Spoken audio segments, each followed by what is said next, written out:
अस्सलाम वालेकुम, good morning with आवाज़, वीकेंड विथ आवाज़ में तव्हां सभिनी खे सभाबड़ो भलीकार करे थी। मूंसां गॾु मुंहिंजा साथी, मुंहिंजा होस्ट मौजूद आहिनि। इम्तियाज़ अहसन दोस्तों, इन उम्मीद सां त जिते हूंदो हमेशह ख़ुशबाश ऐं आबाद हूंदो, मौला कंदो त पंहिंजनि सां गॾु परामन खां परे हूंदो। कल्ह पाण ॾिठोसीं त बजट पेश कई वई ऐं 2026 ऐं 27 रवां साल जी बजट 18.7% जो खरब 18.7 खरब जो बजट पेश कयो वियो आहे ऐं जंहिंमें दिफ़ाई अख़राजात तक़रीबन 18% ऐं इन खां अलावा मां ॿुधाईंदा हलूं त 4% माशी तरक़ी ऐं महांगाईअ जो हदफ़ 8.2% रखियो वियो आहे। हाणे ॾिसणो इहो आहे त वाकई छा हीअ बजट अवाम दोस्त आहे? छा अवाम जे लाइ को रिलीफ ॾिनो वियो आहे? पेंशन्स में ऐं सैलरीज़ में केतिरो इज़ाफ़ो थियो आहे? छा इनकम टैक्सिस में इज़ाफ़ो थियो आहे? छा वाकई हाणे आम इंसान जी ज़िंदगी कुझु वक़्त जे लाइ बहितर थी सघे थी? ऐं आउं सम्झां थो इहो ॾाढो अहम टॉपिक आहे। इन ई टॉपिक ते ॻाल्हाइण लाइ असां वटि ख़ासि महिमान बि मौजूदु आहिनि। माशाल्लाह सीनियर तजनिगार आहिनि, पाण एंकर पर्सन आहिनि। माशाल्लाह ॾाढो सुठो इन्हनि ते ऑब्ज़र्वेशन हूंदी आहे करंट अफेयर्स जे हवाले सां।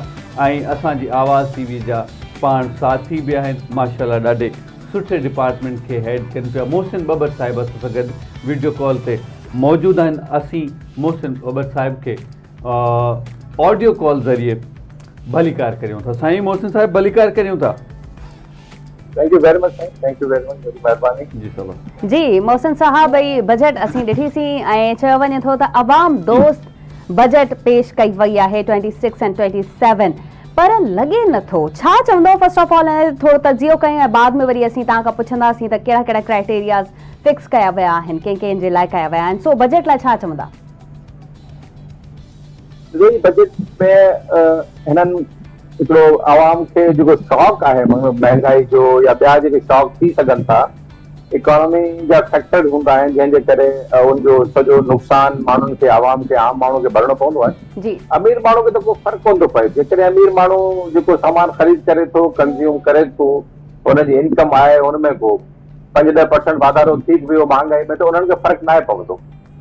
फ़र्क़ु पवंदो आहे मिडिल क्लास खे ऐं लोअर मिडिल क्लास खे, पाकिस्तान जे ग़रीबनि खे, उन्हनि खे फ़र्क़ु पवंदो आहे इन्हनि महांगाइनि सां, टैक्सुनि में इज़ाफ़े सां। त हिन भेरे हुकूमत कोशिशि कई आहे त घटि में घटि जेकॾहिं हिननि को रिलीफ न ॾेई सघूं त हिननि खे उहो शॉक बि न ॾियूं। उन खां थोरो अवॉइड कयो वियो आहे। हिन भेरे ॾिसूं था पर हुनजो अॻिते हली जेकॾहिं महांगाई वधे थी त हुनजो इम्पैक्ट आम माण्हू ॾींदो। मूंखे पेट्रोल वधी वञे थो, सेल्स टैक्स कुझु शयुनि ते वधी थो वञे, इम्पैक्ट ईंदो। पर हिन भेरे उनजी कोशिशि नाहे कई वई। कोशिशि कई वई त हुननि माण्हुनि खे बचाए। बिजली जा बिल तव्हां ॾिसो पिया केतिरा अचनि पिया, गैस जा बिल तव्हां ॾिसो था केतिरा अचनि पिया। त इहा सूरत मजबूरी तौर ते आहे। पर माशी तरक़ी जे हवाले सां फेडरल गवर्नमेंट जे लाइ का सुठी बजट आहे। वफ़ाक़ जेको अॻ में पंहिंजूं शयूं पंहिंजा वसीला कंदो, हिन भेरे छा थियो आहे? हिन भेरे वफ़ाक़ सूबनि जे आधार ते हलियो आहे। सूबनि जो हिसो हिन भेरे घटायो वियो आहे, जेको हमेशह वधंदो आहे। सूबनि जो हिसो उहो सूबनि खे 8,864 अरब ॾेई 1,794 अरब रुपया हुनखां वापसि वरिता विया। सही। हिन जो मक़सदु इहो थियो त हिकिड़ो तमामु हिकिड़ो अहम अमाउंट जेको जंहिंखे चऊं 25% खां मथे, इहो सूबा जेके आहिनि हाणे वापसि कंदा फेडरल गवर्नमेंट खे। त हिन जो मक़सदु सूबनि जो नुक़सानु ई नुक़सानु आहे। हिन भेरे थियो आहे सूबनि जी डेवलपमेंट घटि थी वेंदी, हिन सां सूबनि जा पंहिंजा ख़र्चा घटि थींदा, उनजो वरी इम्पैक्ट हुननि जे माण्हुनि ते ईंदो। त इहे ॿ मेजर फैक्टर हिन असां बजट में ॾिठा आहिनि। टी ॻाल्हि इहा आहे त फेडरल गवर्नमेंट जेको आहे अॻिते वधण जी कोशिशि, ईरान जंग या अमेरिका जंग ख़तमु थियण वारी उमेद आहे असांखे, त इन सां कुझु बहितरी ईंदी। पेट्रोल सस्तो थींदो त माण्हुनि खे फ़ाइदो थींदो। पर ओवरऑल तव्हां ॾिसो ही फेडरल गवर्नमेंट जेका आहे मुलाज़िमनि खे कुझु न कुझु रिलीफ ॾियण में कामयाबु रही आहे। पोइ असांखे लॻे थो जेके असांजी कैलकुलेशन्स आहिनि उन हिसाब सां को लॻभॻि 15 खां 20 हज़ार, जेकॾहिं हिकिड़े 15-16 ग्रेड वारो मुलाज़िम आहे हुनखे 15 खां 20 हज़ार रुपए जो रिलीफ मिलण वारो आहे हिन महीने। सही। अॻे साल ईअं तव्हां थोरो हेठि हलाए वञो ग्रेड में त हुननि खे घटि रिलीफ मिलंदो, ऐं ईअं तव्हां मथे हलिया वञो त वरी मथे ग्रेड वारनि खे वधीक रिलीफ मिलंदो। डेफिनेटली सुठा हिन में हुननि खे जेके शॉक्स आहिनि उहो एब्जॉर्ब कया विया आहिनि। तो इहो सरकारी मुलाज़िम। बाक़ी हाणे प्राइवेट सेक्टर जा जेके मुलाज़िम आहिनि उन्हनि जी घटि में घटि पघार 40,000 कई आहे, इहे फेडरल गवर्नमेंट जी आहे। हाणे ॾिसो सूबाई हुकूमतनि जी जॾहिं बजट ईंदी त उनमें ख़बर पवंदी त हू पंहिंजे सूबे में माण्हुनि खे कीअं मैनेज कनि पिया, उन्हनि खे छा रिलीफ ॾियण जी कोशिशि कनि पिया। पर मजबूरी तौर ते मां सम्झां थो तमामु घणी का आला बजट आहे कोन, का तमामु बहितर बि न आहे, पर हिकिड़ो कोशिशि कई वई आहे त शौक़ जेको आहे इकोनॉमी जो, पाकिस्तान जी इकोनॉमी ज़रा पंहिंजो लोडनि में आहे ठीकु ऐं उहा लोडनि वारी इकोनॉमी जेको कर्ज़ ते असां हलूं था, हिन साल लोडनि असां कर्ज़ में। वठंदासीं जी। 5,000 जी इम्तियाज़, रुपया। छा जी चवंदो? अच्छा मोहसिन साहिब, अवां थोरी देरि पहिरियां ॻाल्हि ॿोल कई त ईरान ऐं अमेरिका जे विच में जंग बंदी जूं तयारियूं थियनि पियूं, होपफुली इनशाला ही ख़तमु थी वेंदी। पर तजनिगारनि जो इहो पिणु चवणु आहे त महांगाईअ जो जेको असरु आहे उहो तक़रीबन 3 खां 6 महीननि ताईं बरक़रार रहंदो। ऐं जॾहिं त ही बजट 1 साल जे लाइ, इन जो मक़सदु आहे त अधु साल जे लाइ त इहा ई साॻी महांगाई रहंदी, अञा बि वधी सघे थी। ऐं ॿियो सुवालु इहो आहे त जिते इनकम टैक्सिस वधायो वियो आहे ऐं इन खां अलावा अवी चओ पिया त सैलरीज़ में या टैक्सिस जी मद में घटिताई कई वई आहे, तव्हां छा था सम्झो त मजमूई तौर ते ॾिसजे त अवाम मथां भार वधियो आहे महांगाईअ जो? न ॾिसो, महांगाई जो भार न आहे वधियो, अञा न आहे, सवाइ पेट्रोल जी क़ीमतनि जे करे ऐं बिजली जे बिलनि जे करे। इन खां सवाइ जेके प्राइसिस आहिनि शयुनि जूं, उहो इन्फ्लेशन जो रेट जेको सरकार ॿुधायो आहे उहो हिन भेरे 6.4% ते बीठो आहे, हालांकि टारगेट जो वधीक हो। अॻिले साल में हिननि एतिरो ई टारगेट कयो, 8% जे क़रीब लॻभॻि महांगाई वधंदी। त तंहिंजे करे पहिरीं ॻाल्हि त पाण अचूं था अमेरिका ऐं ईरान जी जंग जेका हाणे इनशाला ख़तमु थियण वारी आहे, हिन जो सिर्फ़ु हिकिड़ो इम्पैक्ट आहे। उहो इम्पैक्ट इहो आहे त ख़बरूं इहे आहिनि त अमेरिका ईरान खे 2 महीननि जे लाइ इजाज़त ॾिनो तेल विकिरो करण जी, ओपनली जंहिंखे वणे ॾे, हीअं त कोन ॾेई सघे।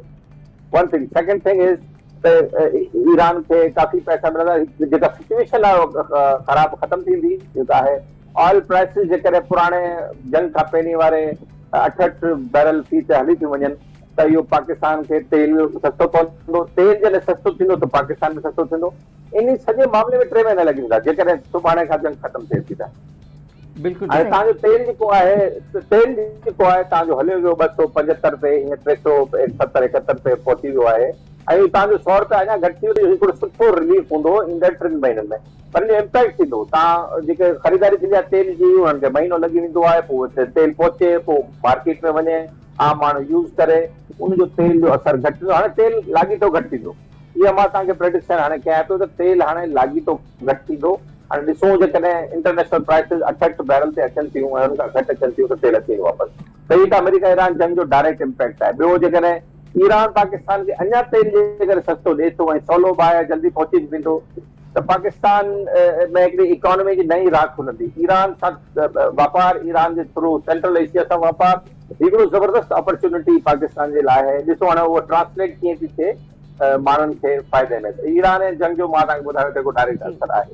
ॿियो पाकिस्तान खे ॾिसो, हींअर पाकिस्तान खे कर्ज़ वापसि करणा आहिनि, हर साल थींदा आहिनि। हिन दफ़े बि 6,000 8,000 अरब रुपया वापसि करणा आहिनि। फेडरल गवर्नमेंट 7,220 अरब रुपया कर्ज़ वठी पंहिंजो ख़र्च हलाईंदी, जंहिंमें इहे वापसि बि करणा आहिनि कर्ज़, नवां वठिणा बि आहिनि। त इहो मसइलो आहे। हिकिड़ी शइ इहा आहे कि तव्हां ॻाल्हि कई आहे टैक्सिस जी, त टैक्सिस एसेट वधिया कोन, टैक्सिस हिननि घटाया आहिनि, इनकम टैक्स घटाई आहे। हिन वक़्तु जंहिं माण्हू जी पघार 1,80,000 रुपयनि खां घटि आहे हुनखे टैक्स न लॻंदो को।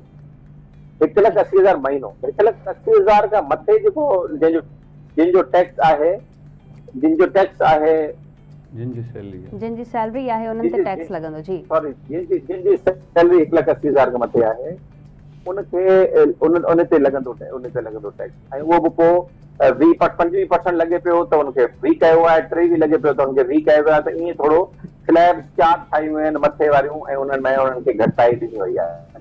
इनकम टैक्स जेके सैलरीड क्लास आहे हुनजे लाइ कोई इशू न आहे। इहो हिन जो फ़िलहाल ॿ शयूं अहम आहिनि। अच्छा मोहसिन साहिबु, पाण हमेशह ॾिसंदा आया आहियूं पुठी रवायत इहा रही आहे त जॾहिं बि महांगाई थींदी आहे त पोइ पेट्रोल प्राइसिस में त कमी ईंदी आहे, बाक़ी खुर्दनोश जूं जेके बि ॿियूं शयूं हूंदियूं आहिनि, वाइपे जूं जेके ॿियूं शयूं हूंदियूं आहिनि, उन्हनि जी रक़म में का ख़ासि घटिताई कोन ईंदी आहे। अवी छा सम्झो था ईंदड़ 3 महीननि में जीअं तव्हां चयो त पेट्रोल जी प्राइसिस में कमी ईंदी, छा सम्झो था त ॿियनि शयुनि में बि लाथ थींदी, कमी ईंदी? तो पेट्रोल में जेको डायरेक्ट इम्पैक्ट आहे सभिनी खां पहिरियों ट्रांसपोर्ट ते थियो। बिल्कुलु। ट्रांसपोर्ट जी जेको बि वापे जी शयूं आहिनि सभु ट्रांसपोर्ट थियनि थियूं, जी। जॾहिं ट्रांसपोर्ट में घटिताई ईंदी त वापे जी शयुनि जी कॉस्ट, इनपुट कॉस्ट में कमी ईंदी आहे ऐं पोइ वरी आउटपुट कॉस्ट में कमी थियणु जी। घुरिजे। पर बदकिस्मती सां पाकिस्तान में थींदो छा आहे, हीउ जेको वापारी तबिको आहे ही मुंहिंजी नज़र में सभिनी खां जेको इकोनॉमिक मैनेस आहे हिन मुल्क में, इहो वापारी तबिको आहे। जी ख़ासि तौर ते विचों तबिको, विचों वापारी तबिको, इहे जेका हिन जी प्रॉफिट मैक्सिमाइज़ेशन आहे, इहा जेका हिन जी हिर्स ऐं लालच आहे, हिन मुल्क खे अधु तबाह मुल्क जी इकोनॉमी खे इन्हनि कयो आहे। न ई टैक्स था ॾियनि, प्रॉफिट अचे थो त वधाइनि था, माण्हुनि ताईं हेठि ट्रांसफर कोन था कनि। बाबा तव्हां शइ हिकिड़ी जेका पहिरीं होलसेल ते 10 रुपए वठंदा हो, कंहिं बि सबब जे करे जेकॾहिं उहा 9 रुपया थी वई आहे त तव्हां उहा माण्हुनि खे ट्रांसलेट था कयो। बिल्कुलु। असां जॾहिं मार्केट में वठणु वञूं असांखे मिलणु घुरिजे, उहे ई कोन था ॾियनि, उहो प्रॉफिट सॼो खणनि था ऐं पोइ वरी उन प्रॉफिट मां जेकॾहिं खणी चलो, इहो बि सम्झ में अची वई, चलो तव्हां प्रॉफिट वठी छॾियो। बाबा तव्हां टैक्स ॾियो था हुन में, टैक्स ई ॾियनि कोन था। हिन भेरे जेको हुकूमत नई स्कीम लॉन्च कई आहे नंढनि वापारियुनि लाइ, उन्हनि में हुनखे चयो बाबा तव्हां टैक्स ॾींदव त घटि में घटि 25,000 रुपया हर माण्हू खे ॾियणा पवंदा, जी ऐं दुकानदार ॿिया सभु शयूं, ऐं पंहिंजो 1% ऑफ सेल्स टैक्स तव्हां असांखे ॾींदव। पर हिन दफ़े जेका कैलकुलेशन कई वई आहे, उहे 250 अरब रुपया हिन मां मिलंदा इन टैक्स मां। हिन जो मक़सदु आहे अञा बि न हुकूमत संजीदा आहे वापारियुनि खे पकड़ण में, इन टैक्स नेक्ट में आणण में, न ई वापारी मूंखे संजीदा लॻनि था। तो इहो अञा हिकिड़ो वॾो मसइलो आहे, ई वापारी तबिको जेको आहे इहो पाकिस्तान में अञा ताईं मसइलो लॻो पियो आहे। इहे पाकिस्तान में तव्हां ख़बर आहे 3 खां 4 हज़ार अरब जी टैक्स चोरी थी, 3 खां 4 हज़ार अरब। जेकॾहिं तव्हां अंदाज़ो लॻायो 3 खां 4 हज़ार अरब असांखे मिली वञनि ऐं उहो कहिड़े तरीक़े सां हुकूमत वटि अचनि, हुकूमत आवाम ते ख़र्च करे, त काफ़ी शयुनि में बहितरी अची सघे थी, माण्हुनि जी इनकम वधी सघे थी, टैक्सिस में घटाई थी सघे थी, माण्हू खे बहितर लिविंग जी तरफ़ वञंदा। हींअर त माण्हू वीचारा ब्रेड एंड बटर में पूरा आहिनि। बिल्कुलु सही, बिल्कुलु सही। मोहसिन बाबर साहब, 1 करोड़ खां मथे आबादी रखंदड़ कराची शहर जेको हमेशह कुझु शयुनि लाइ परेशान रहे थो, उते मेन मसइलो पाणी जो बि हुजे थो ऐं मेन मसइलो पाणी जो K4 मंसूबे जे करे आहे। अच्छा, K4 मंसूबो जॾहिं शुरू कयो वियो 2007 में, त उन जे लाइ 25 अरब रुपया बजट रखी वई हुई। हलंदे हलंदे उहा 200 अरब ताईं हिन वक़्तु पहुती आहे। Current situation is that. पर हाणे अगरि 2026 ऐं 27 जी बजट में असीं ॾिसूं था त उन लाइ सिर्फ़ु ऐं सिर्फ़ु 10 अरब रुपया मुख़्तस कया विया आहिनि। छा सम्झो पिया त अञा कराचीअ जो अवाम कराची पाणीअ जे लाइ सफ़र कंदा, या इहो मंसूबो केतिरो अञा ड्रेग इख्तियार कंदो? छा चवंदो इन हवाले सां?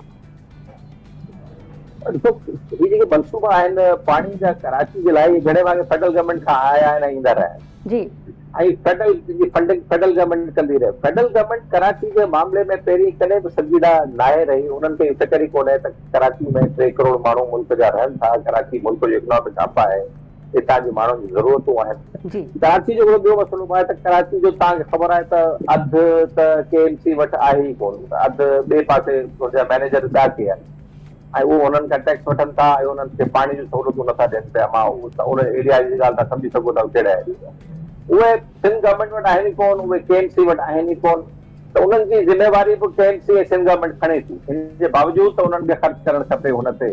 सिंध गवर्नमेंट पोएं साल, हिन साल ई सिंध गवर्नमेंट उन्हनि इदारनि उन्हनि पाणी जे लाइ सप्लाई लाइ 3-4 अरब अलॻि सां करे ॾिना आहिनि के उन्हनि इलाइक़नि जे लाइ। K4 जा जेके मामिलो आहे उन में बि फेडरल गवर्नमेंट जा डिज़ाइन जा मसइला ॿिया प्रॉब्लम रहिया आहिनि। उन जे करे उन्हनि सीरियस हिन डेस्कटॉप में इन्वॉल्व हुयो, पोइ वापदा इन्वॉल्व हुयो। उन्हनि कराची खे उहा अहमियत ॾिनी ई कान्हे, अॼु ताईं नथा ॾियनि। कराची जो मेगा इंफ्रास्ट्रक्चर मंसूबा जेके आहिनि कराची जा, तव्हां हुन में ॾिसो फेडरल गवर्नमेंट कीअं कनि लाटार कंदी रही आहे। तंहिंजे करे कराची में फेडरल गवर्नमेंट जेसि ताईं संजीदा इख्तियार न कंदी, सिंध गवर्नमेंट जी कुझु गवर्नेंस जा इश्यूज़ आहिनि, मेजरली प्रॉब्लम रहिया आहिनि। KMC हुनखे डील न करे सघी आहे, सिंध गवर्नमेंट हुनखे हुन तरीक़े सां डील न करे सघी आहे। पर इहे मामला जेके घणे भाङे जेकॾहिं ज़िम्मेदारी पाण रखूं त उन्हनि माण्हुनि जी आहे। हिते MPM ॾिसो कराची में हिन हुकूमत खे आहे ऐं 2-3 साल थिया हूंदा, 3-4 साल थिया हूंदा मुर्तज़ा अवाब साहब जॾहिं खां मेयर। हिन खां पहिरीं 20-25 साल केतिरी हुकूमत रही आहे? सही, सभु ही मसइलो को 3-4 साल जो आहे। न ही बिल्कुलु मसइलो न, जी। 25 साल पुराणो आहे त किथे हुआ मुस्तफ़ा कमाल, किथे हुआ नेमतुल्ला ख़ान साहब, किथे हुई MQM? ये सब जा सब इन में बराबर जा शरीक आहिनि, बुनियाद उतां विधल आहे। ये मसला ठीक थींदे थींदे, इहो पाणी जी सप्लाई कराची में ठीक थींदे थींदे हिन टाइम लॻंदो। ॿी ॻाल्हि जेके मेट्रोपॉलिटन वॾा शहर हूंदा न, 2.5-3 करोड़ जी आबादी वारा, जी दुनिया सॼी में उते पाणी जो मसइलो थींदो आहे। सॼी दुनिया में जिते जिते वॾा आहिनि शहर जिन जी आबादी वधीक आहे, उनजे हिकिड़े हिसे खे पाणी मिलंदो हूंदो, ॿियनि हिस्से में पाणी न मिलंदो हूंदो। इहो प्रॉब्लम आहे सॼी दुनिया में। इनजी मैनेजमेंट बहितर करणी पवंदी। हिते टैंकर माफिया टैंकर माफिया केरु थो हलाए, सभिनी खे ख़बर आहे। जी टैंकर माफिया जेसि ताईं हिते हूंदी ऐं हुनजी ॿेगी मथी पई आहे हिते, उन्हनि खे रोकण वारो कोन्हे, उन्हनि खे केरु रेगुलेट करण वारो कोन्हे। हीअं बि तव्हां ॾिसो, सॼो टैंकर ते टैंकर ते हले थो कराची। सही बिल्कुलु तो ये मां सम्झां थो काफ़ी कॉम्प्लेक्स इश्यूज़ आहिनि जिनखे रिज़ॉल्व करण जी ज़रूरत आहे। कि हिकिड़ी धुर ते कंहिं बि हिकिड़ी धुर ते सॼो मलबो नथो कराए सघिजे, हुनखे ज़िम्मेवार नथो ठहिराए सघिजे। बिल्कुलु ठीकु। अच्छा साईं, वफ़ाक़ पारां सूबनि जे बजट में कटौती कई वई आहे, इन जा कहिड़ा असरात पवंदा हिकिड़े इंडिविजुअल सूबे ते? ॾिसो, ही सूबनि जे डेवलपमेंट बजट में कमी ईंदी। सूबनि जी डेवलपमेंट मुकमल कान थी सघंदी। उन्हनि में जेको इंफ्रास्ट्रक्चर जा मनसूबा आहिनि उन ते कमी ईंदी। कॉन्ट्रैक्ट घटि थींदा, कॉन्ट्रैक्ट घटि थींदा त उनमें जेका लेबर कमु करे थी उनखे मुलाज़मतूं घटि मिलंदियूं। उन्हनि जी जेका ॾिसो ट्रिकल डाउन इफेक्ट हूंदो आहे। जॾहिं डेवलपमेंट थींदी आहे त जा केतिरा ई डेवलपमेंट इंफ्रास्ट्रक्चर जी थिए थी त हिन में को लॻभॻि 100 जे क़रीब इंडस्ट्रीज़ आहिनि ऐं जेके माण्हू आहिनि मुख़्तलिफ़ नौइयत जा, उन्हनि खे फ़ाइदो थींदो आहे। उनजो पघार हूंदियूं आहिनि, उनजी कंहिंजी इनकम ईंदी आहे, कंहिंजी कमीशन हूंदी आहे, कंहिंजो पर स्क्वायर फुट पैसा वठंदो, को रंग वारो आहे, को मिस्त्री आहे, को दरवाज़े वारो आहे, को मक़सदु 100 क़िस्म जा माण्हू हूंदा आहिनि। हाणे उन्हनि में जेकॾहिं घटिताई अचे थी, जेकॾहिं 2 लख माण्हू कमु कनि था डेवलपमेंट स्कीम्स ते, जेके हिकिड़ो सूबे जो मिसाल वठो सिंध जो, त उहे 2 लख माण्हू जॾहिं डेवलपमेंट स्कीम घटि थींदियूं त उहो 2 लख माण्हू घटिजी 1.5 लख ते अची वेंदा। त उन 50,000 जेके आहिनि उहो थी सघे थो बेरोज़गार थी वञनि, थी सघे थो उन्हनि जी इनकम घटि थी वञे। इहो इम्पैक्ट ट्रिकल डाउन इम्पैक्ट ईंदो नेगेटिव जेकॾहिं डेवलपमेंट जी स्कीमूं घटि थियनि। इहो हिकिड़ो इम्पैक्ट आहे, जंहिंजो प्रॉब्लम आहे ऐं इहो रहंदो। ऐं इहो सिलसिलो सूबनि जी डेवलपमेंट स्कीम जो 3 साल रहंदो। छाकाणि फेडरल गवर्नमेंट जेको सूबनि जे हिसे में कटौती कई आहे, जेका गैर आइनी आहे, मां सम्झां थो NFC जे थ्रू डाई कई वई, हिकिड़ो अलॻि सां अरेंजमेंट कयो वियो आहे। 1794 अरब रुपया सूबनि खां वापसि पड़ता वेंदा। इहा गैर आइनी जेको अरेंजमेंट आहे इहो ईंदड़ 3 साल जारी रहंदो ऐं ईंदड़ 3 साल ताईं सूबनि खां पैसा उगाड़िया वेंदा। ऐं चवनि था असां तमामु मुल्क जे मुफ़ाद में कुझु ॻाल्हि डिफेंस जी ज़रूरत आहे पंहिंजी जाइ ते, त डिफेंस जी ज़रूरत पासो कयूं। त बाक़ी जेके फेडरल गवर्नमेंट जो नाइलियूं आहिनि, जेके फेडरल गवर्नमेंट चवे थी कराची वफ़ाक़ जे हवाले कयो, तो पाण न आहिनि, पाण मैनेजमेंट न हलाए सघिया आहिनि। हाणे चवंदा सूबा कराची असांजे हवाले करो। हाणे सूबनि जे बेसिस ते सूबनि जे लाइ हू जेके आहिनि कटौती करे पंहिंजो वफ़ाक़ हलाईंदा। इहा अची सिचुएशन फेडरल गवर्नमेंट जी पहुची आहे। बिल्कुलु ठीकु। अच्छा साईं, मां शॉर्टली अव्हां खां पुछणु चाहींदुसि, इहा कटौती थी छो आहे, इन जे पुठियां रीज़न कहिड़ो आहे? ॾिसो, हिन जे पोयां 2 रीज़न आहिनि। बेसिकली हिकिड़ो त असांजूं डिफेंस जूं ज़रूरतूं पूरियूं करणियूं आहिनि। जेकॾहिं डिफेंस ज़रूरतूं बि 500 अरब हिन दफ़े वधायूं आहिनि। जेकॾहिं 500 अरब सूबनि खां वठंदा त हिन में को हर्ज कोन्हे। 4 सूबनि खां 500 अरब वठनि बि था त सिंध ते वधि में वधि 100 अरब रुपए जी चटी पए। अगरि ठीकु आहे, असां ॾियूं था ऐं ॾियणु बि घुरिजे। हींअर सिचुएशन अहिड़ी आहे, इंडिया जा तव्हां इरादा ॾिसो था, खिते जी सिचुएशन ॾिसो था, अफ़गानिस्तान जा तव्हां इरादा ॾिसो था, त उहा बिल्कुलु ज़रूरत आहे। तो जेको 500 अरब जो वधायो वियो आहे डिफेंस जी बजट जेका अनुसार 2500 खां 3000 कई हुई, उनमें सॼे हिसे में 100 अरब अचनि था। बाक़ी सूबनि 400 अरब ॾियनि हा त कम थी वञे। पर छा थियो आहे जो 1148 अरब रुपया फेडरल गवर्नमेंट टैक्स वसूल न करे सघी आहे। वो जॾहिं टैक्स वसूल न करे सघी आहे 1148 प्लस 500 अरब रुपया, त तव्हां लॻाईंदा 1700 सिधा 100 हिसाब आहे त इहे 1800 अरब रुपया जेको हुननि जो डिफेंस में उहो 500 कटे बि छॾियो त 1200 अरब रुपया फेडरल गवर्नमेंट टैक्स उगाड़ी न करे सघे आहे, उहे सूबनि खां उगाड़ियल आहे। सही, उहो हिसो कटिजी वञी फेडरल गवर्नमेंट खे वापसि मिलियो आहे। बिल्कुलु ठीकु। साईं मोहसिन साहिब, असीं ॾिसूं था त सिंध सूबे में अॻु में ई बेरोज़गारी तमामु घणी वधियल आहे, सिहत जा मामलात ठीकु कोन आहिनि, तालीम कोन आहे, पाण बिजली गैस पाणीअ जे लाइ परेशान आहियूं, उन जे बावजूदु कटौती कई वई आहे। अमी छा सम्झो था त असीं अञा वधीक न पीड़जंदासीं? इम्पैक्ट ईंदो हिन में मार्च में कयो त हिन जो इम्पैक्ट ओवरऑल ईंदो, जेको बि डिस्ट्रीब्यूशन फिस्कल कई वई आहे, वर्टिकल जेका डिस्ट्रीब्यूशन आहे उन जो इम्पैक्ट ईंदो। डेवलपमेंट स्कीमूं ते असर ईंदो। फेडरल गवर्नमेंट जो 1000 अरब जूं स्कीमूं आहिनि, उहे हाणे केतिरो ख़र्च करे सघंदा, छाकाणि त 500-600 अरब रुपए खां मथे ख़र्च नथा करे सघनि, त इहो एक्चुअल वञी जॾहिं साल एंड थींदो त ख़बर पवंदी 600 अरब रुपया ख़र्च कया आहिनि। इहो इम्पैक्ट अलॻि आहे 40%। सिंध गवर्नमेंट में तव्हां अचो, पाण सिंध जी ॻाल्हि कंदासीं त 520 अरब रुपया सिंध जी एडीपी हुई, डेवलपमेंट प्लान आहिनि साल जो, उन मां पोइ 65-70% ख़र्च करे सघंदा, बाक़ी पैसा सरप्लस फेडरल गवर्नमेंट जो ॾेई छॾींदा। त इहो बि तव्हां सम्झो त 3% जी कट हिते लॻी।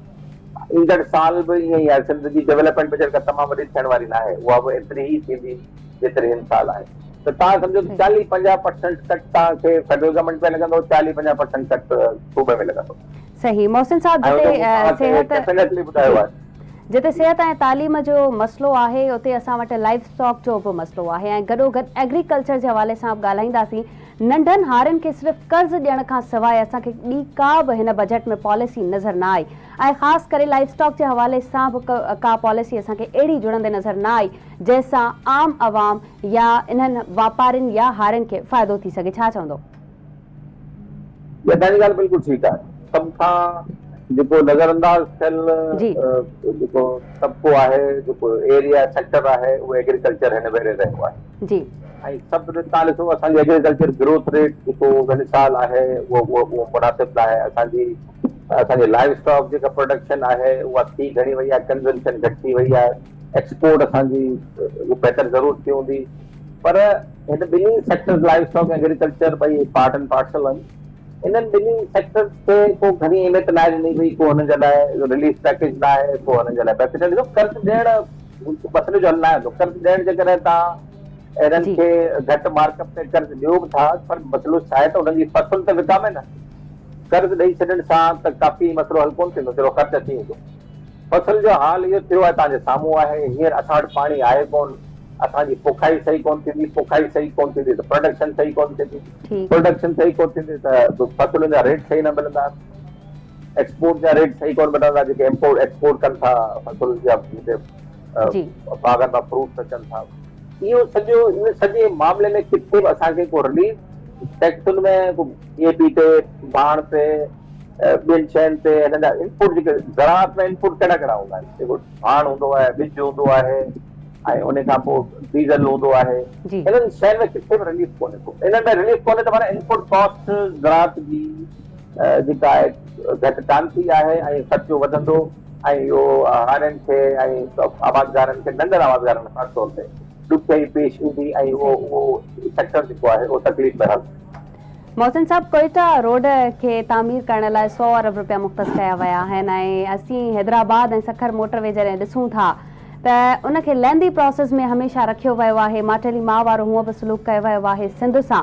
छा चवंदव, इहे रोड जो मसइलो कॾहिं हल थींदो? असीं कॾहिं रिलीफ में ईंदासीं? अवाम खे कॾहिं रिलीफ मिलंदो? सखर हैदराबाद मोटरवे असांजो क्रिटिकल प्रोजेक्ट आहे। काफ़ी वक़्त खां असां गुज़िरियल 10 सालनि खां असां हिते ॻाल्हायूं पिया, असां हिते रिपोर्ट कयूं पिया, हिते आवाज़ उथारियूं पिया। पीपल्स पार्टी हिते सिंध जो जेके बि पार्टियूं, सभई पार्टियूं असांजो आवाज़ उथारियूं पियूं सिंध में जेके मौजूदु आहिनि। फेडरल गवर्नमेंट जो फ़र्क़ु ई कोन थो पए। हुन इन 10 सालनि जे अरसे दौरान 4 मोटरवेज़ नवां ठाहिया आहिनि पंजाब में जी, पर असांजी ही मोटरवे जेका सखर हैदराबाद M6 आहे, इन ते हुननि खे को फ़र्क़ु कोन थो। हिन भेरे बि 3 अरब रुपया रखिया विया आहिनि, त जेका कॉस्ट आहे लॻभॻि 365 अरब रुपया। सिर्फ़ु 3 अरब रुपया रखिया विया बस। सिर्फ़ु 3 अरब रुपया हिन भेरे रखिया विया आहिनि। थोरो स्टार्ट करे हिन खे ख़ुशि कंदासीं।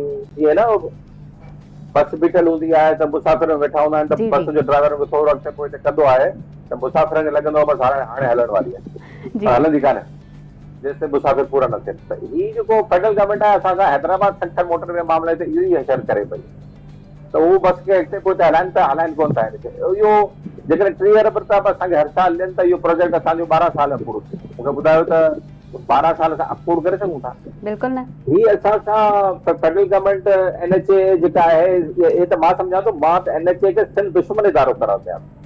हिननि सिंध सां दुश्मनी कई आहे, हिननि हिन मुल्क सां दुश्मनी कई आहे ऐं सिंध जे माण्हुनि खे तव्हां मूंखे ॿुधायो न, ही हुनजे लाइ तव्हांखे ख़बर आहे हींअर पैसा खारियां रावलपिंडी मोटरवे खे 4 लेन मां करे 6 लेन करे छॾियो। उनखां सियालकोट लाहौर मोटरवे खे 4 लेन मां करे 6 लेन करे छॾियो। उनजे लाइ पैसा मौजूद आहिनि। जी। लाहौर खां भावल नगर मोटरवे नओं ठहे पियो, उनजे लाइ पैसा मुख़्तस कनि पिया।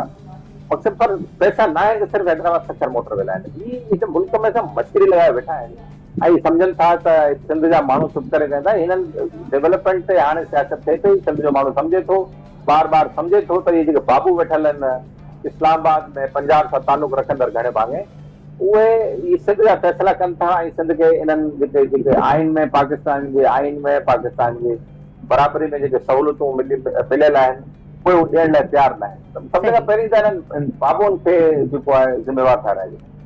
सही। मोहसिन बबर साहब, तव्हां असां सां लाइन ते ई मौजूदु रहिजो। हिते असीं शॉर्ट कमर्शियल ब्रेक था वठूं। नाज़रीन, वीकेंड विद आवाज़ जारी आहे। नंढड़े ब्रेक खां पोइ वरी वापसि था अचूं प्रोग्राम में।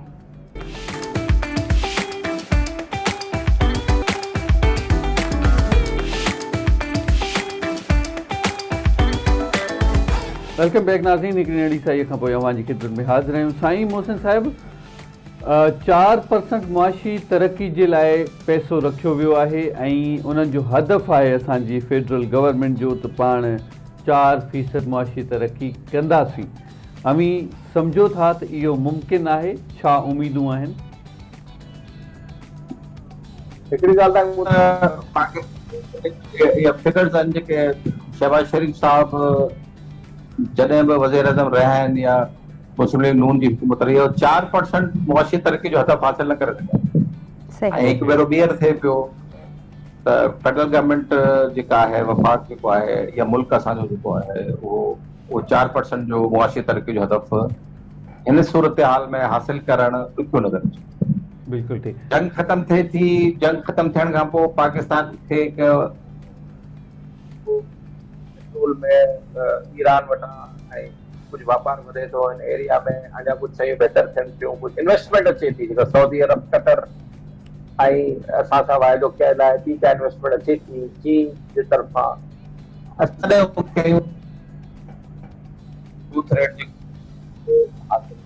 अदरवाइज़ ॿी सूरत में मूंखे ॾुखियो नज़र अचे थो त 4% GDP ग्रोथ रेट जेको आहे उहो असांखे मिलंदो ऐं मुआशी तरक़ी थींदी। असां इन स्टेगनेंसी में, इन अदम इस्तेहकाम में, मुआशी अदम इस्तेहकाम में असां रहंदासीं। दहशतगर्द जा ख़तरा असांजे मथां आहिनि, जंग लॻे थी त असां शॉक में रहिया था वञूं।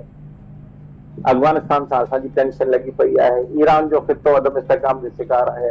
असांजी ईरान गैस पाइपलाइन जेकॾहिं अची थी वञे, उहा ज़ाहिर 1 साल वञाए थी, उनमें घटि में 2 साल लॻंदा। उहा जेकर अची वञे त असांखे गैस सस्ती मिलंदी, गैस सस्ती मिलंदी त इंडस्ट्री खे ॾेई सघंदासीं, इंडस्ट्री बेटर परफॉर्म कंदी, बेटर परफॉर्म नहीं कंदी त जेको एक्सपोर्ट सेक्टर आहे उहो एक्सपोर्ट सेक्टर दुनिया में कॉम्पीट करे सघंदो। उहो आहे कोन, उहो फ़िलहाल असां कॉम्पिटिशन वॾो ॾुखियो करियूं था। असांखे कोटास मिलनि आहिनि, असां कोटास ते हलूं था। यूरोप में, अमेरिका में असांखे कोटा मिले थी, असांजा टैरिफ्स घटनि, तंहिंजे करे वरी असांजो गुज़ारो थिए थो ऐं असां इकोनॉमी खे धिके ते हलाए रहिया आहियूं। पाकिस्तान जी इकोनॉमी खे धिके थाबे ते ऐं फट सट ते असांजो कमु आहे, उहो हले थो। तंहिंजे करे जेका सस्टेन ग्रोथ आहे, तव्हांजो इंडिया में 6.7% ग्रोथ थी आहे हुनजी इकोनॉमी, डिस्पाइट एॾी वॾी इकोनॉमी आहे। 6.7% ग्रोथ वॾी वॾो मुल्क आहे, वॾी इकोनॉमी आहे। असांजी इकोनॉमी कंटेम्पररी इकोनॉमीज़ में असां मसइलनि जो शिकार तमामु घणो आहे। इकोनॉमी मसइलनि जो शिकार रही पई आहे, ॾुखियाई आहे असांखे। ऐं असां वरी IMF जो प्रोग्राम मथां अची वञूं, शर्त अची था वञनि, तकलीफ़ूं अची थियूं वञनि असांखे। तंहिंजे करे हीअ जेका जटिल इकोनॉमी आहे, इहा फ्लाए न करे सघंदी अंटिल अनलेस ही सभु मसइला हल थियनि। तंहिंजे करे हिन में उमेद करण त ग्रोथ रेट असांजो बेटर थींदो ईंदड़ 2 सालनि में, तो आई फाइंड इट डिफिकल्ट। बिल्कुलु ठीकु साईं। 4% मुआशी तरक़ी जो हदफ़ मुकमल करणु त ॾाढो मुश्किल लॻे थो, पर महांगाईअ जो हदफ़ जेको 8.2% रखियो वियो आहे, उहो अञा एक्सीड थी सघे थो, अञा वधीक पाण हदफ़ हासिल करे सघूं था, इहा ॻाल्हि बि आहे। हाणे साईं ॻाल्हि करियूं था त ईरान पारां अगरि असांखे तेल मिले थो ऐं असांजो मुआइदो थिए थो त पोइ महांगाई बि घटि थींदी ऐं इन खां पोइ माशी तरक़ी बि हासिल करे सघिजे थी। पर अवी सम्झो था इहो मुमकिन आहे कि उम्मीदूं आहिनि? जी उम्मीद बिल्कुलु करणु घुरिजे। ईरान सां असां तेल बिल्कुलु ख़रीद करे सघूं था ऐं सस्तो ख़रीद करे सघूं था, पर तमामु घणो असर जो न थींदो, छाकाणि त असां IMF सां वाइदो करे चुका आहियूं त असां 1 लीटर ते 116 रुपया तव्हां खां आम माण्हू खां टैक्स वठंदासीं। 116 रुपया उहो असां घटि कंदासीं। भले ईरान खां तेल असांखे सस्तो मिले, उहो 116 रुपया रहंदो। तेल जी क़ीमत माण्हू अर्ज़ु कयां पियो त जंग खां पहिरीं वारी जेको 270 रुपया 265 रुपया ते अची वञे तॾहिं बि भलो पायोसीं, तॾहिं बि शुक्र कंदासीं त बाबा 100 रुपया तव्हां घटि था करियो। 100 रुपया घटि करण ते जेकर तव्हां अची वियो त इहो बि वॾो हिकिड़ो रिलीफ हूंदो माण्हुनि जे लाइ। ऐं असां इहो महांगाई जो तव्हां ज़िक्र कयो आहे, इहा असां एक्सीड न कंदासीं 8% ऐं असां 5-6% जे दरम्यान रहंदासीं। पर जेको तेल ईरान मां असांखे मिले बि सही त उहो फ़िलहाल त 2 महीननि जी सैंक्शन उन्हनि खे हटाइनि था, 2 महीननि ते वठी सघंदासीं। इहो को मुस्तक़िल हल मसइले जो न आहे। 116 रुपया PTL लॻंदो रहंदो। IMF जे चवण ते IMF जे प्रोग्राम में असां आहियूं, केसिताईं हलाईंदासीं हिनखे असां। इहो जेसिताईं इहो 116 रुपया खां घटि थी अधु नथो थिए ऐं उन खां अलावा ईरान मां तेल सस्तो नथो थिए, तव्हांजो तेल वञी 200 ते बीहे, तॾहिं तव्हां उमीद कयो 200 ते जॾहिं तेल तव्हांजो अची वियो पर लीटर, त उन खां पोइ तव्हां उमीद कयो त ही वाकई मुल्क में इकॉनमी जेका आहे हाणे बूम करण वारी। सही। मोहसिन साहब, इहो ॿुधायो त इख़्तिलाफ़ राय त हूअं सभु रखंदा आहिनि, हर पार्टी जो हक़ आहे ऐं असांखे as a party Pakistan Peoples Party जा इख़्तिलाफ़ बि नज़र आया हिन बजट जे हवाले सां ऐं कुझु ॻाल्हियूं बि ॿुधण में आयूं नवीद कमर जूं ऐं शाज़िया तामरी साहिबा जूं। छा सम्झो पिया त जेकी ईंदड़ बजट आहे सिंध जी बजट, उन में छा अवाम खे, सिंध जी अवाम खे को रिलीफ मिली सघे थो? का अहिड़ी पॉलिसी जुड़ी सघे थी जंहिंसां अवाम खे रिलीफ मिले, सिंध खे रिलीफ मिले? सिंध जी बजट में ॾिसो, सवाइ डेवलपमेंट बजट जे ऐं मुलाज़िमनि जी पघारूं वधाइण खां अलावा को बि सिंध गवर्नमेंट रिलीफ न ॾेई सघे। अच्छा। सिंध गवर्नमेंट जी, असांजी सिंध जी जेका इकॉनमी आहे ऐं हींअर जेका असांजी 500 अरब रुपया जेको तव्हांखे ॿुधायो था, 1100 अरब रुपया सूबा वापसि कंदा, हिन में सिंध खे 500 अरब ॾियणा आहिनि।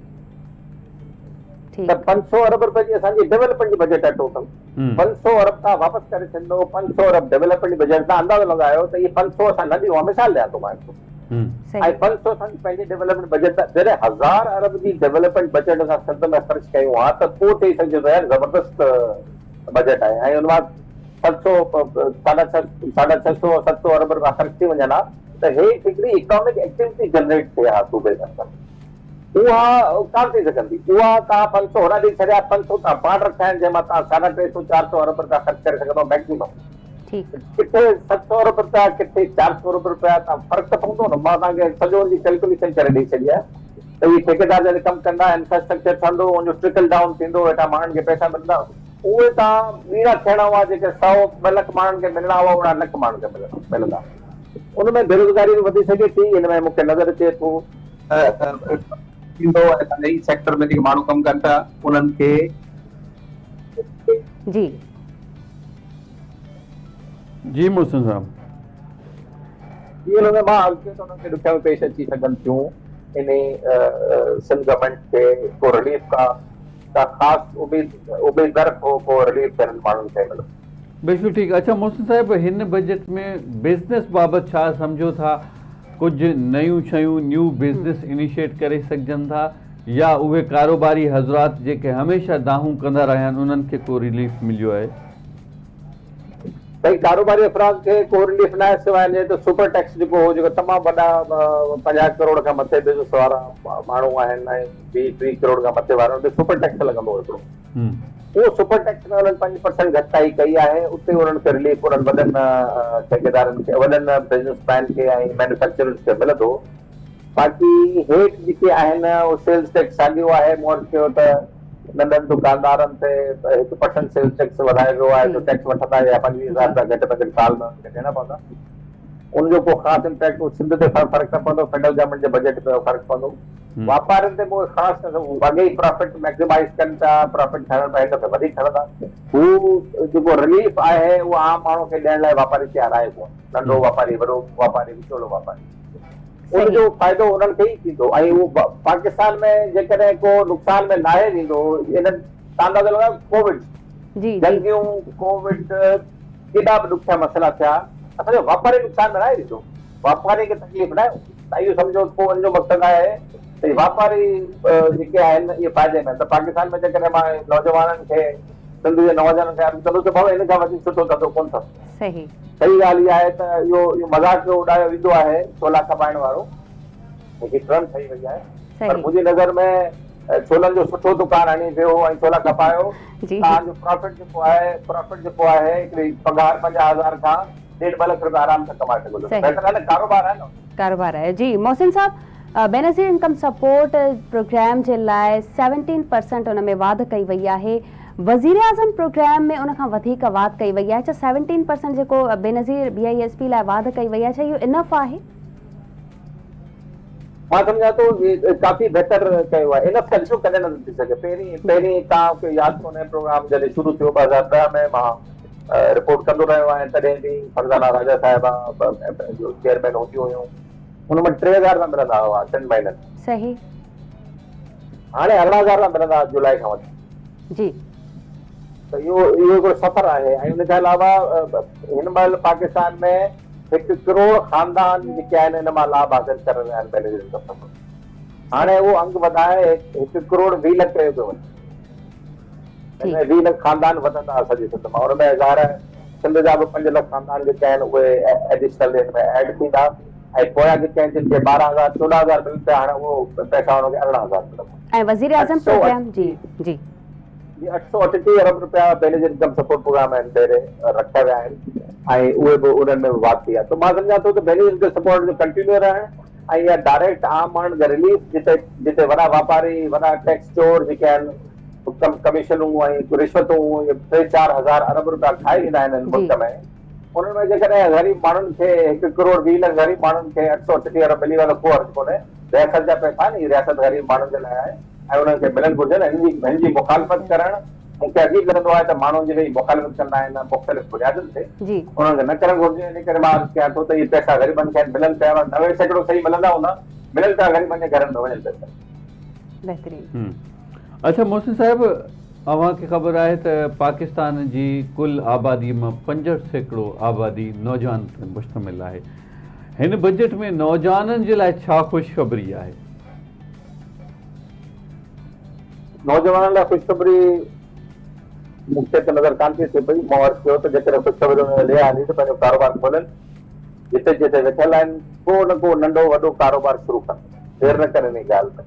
कुझु न, असांजो मसइलो इहो रहियो आहे, असांजा माण्हू खे नौकिरी में अहिड़ो मुंझायो वियो आहे, नौकिरी सरकारी नौकिरी जी, ऐं वरी बोतारनि जे ओताकनि जा चकर दरख़्वास्तूं खणी बाबा निकिरो हिन मां। इहो मसइलो सिर्फ़ु पीपल्स पार्टी जो न आहे। पीपल्स पार्टी हिन कल्चर में ख़राबी आंदी आहे, हिन कल्चर खे मज़बूत कयो आहे। मुंहिंजी नज़र में इहो कल्चर विया जे दौर खां वठी ख़राबु थियो आहे। तॾहिं खां वठी जहिड़े तरीक़े सां ओताकनि ते नौकिरियूं विराए वेंदियूं हुयूं, उन खां पोइ ही वॾेरा जेके आहिनि इन्हनि भोतार नौकिरियूं ॾियण वारे चकर मां हिकिड़ो बहितरीन कमु थियो अथव। जेके उस्तादनि जूं नौकिरियूं हुयूं, IBA पास, उन्हनि खे मेरिट ते नौकिरियूं मिलियूं 50,000 उस्तादनि खे, ऐं इहे भोतारनि जे चकर वारा कोन हुआ।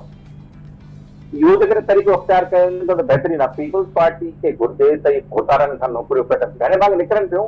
5 ग्रेड वारी नौकिरियूं अञा बि भोतारनि जे मरून में मिलनि पिया ऐं उन्हनि जे करे मिलनि। कोटा सिस्टम अञा बि हले पियो आहे पीपल्स पार्टी जे MPs MNAs खे, हिन मां निकिरणु घुरिजे।